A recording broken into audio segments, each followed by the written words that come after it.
Sa mga katulad ko nagmumotor, meron lang akong advice mga kaangas ano.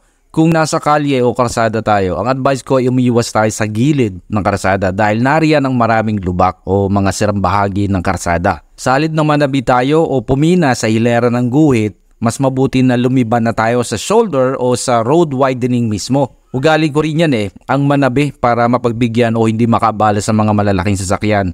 Pero kung may mga lubak ka na madadaanan, mapapapreno ka na lang, baka mabangga pa tayo ng mga nasa likuran.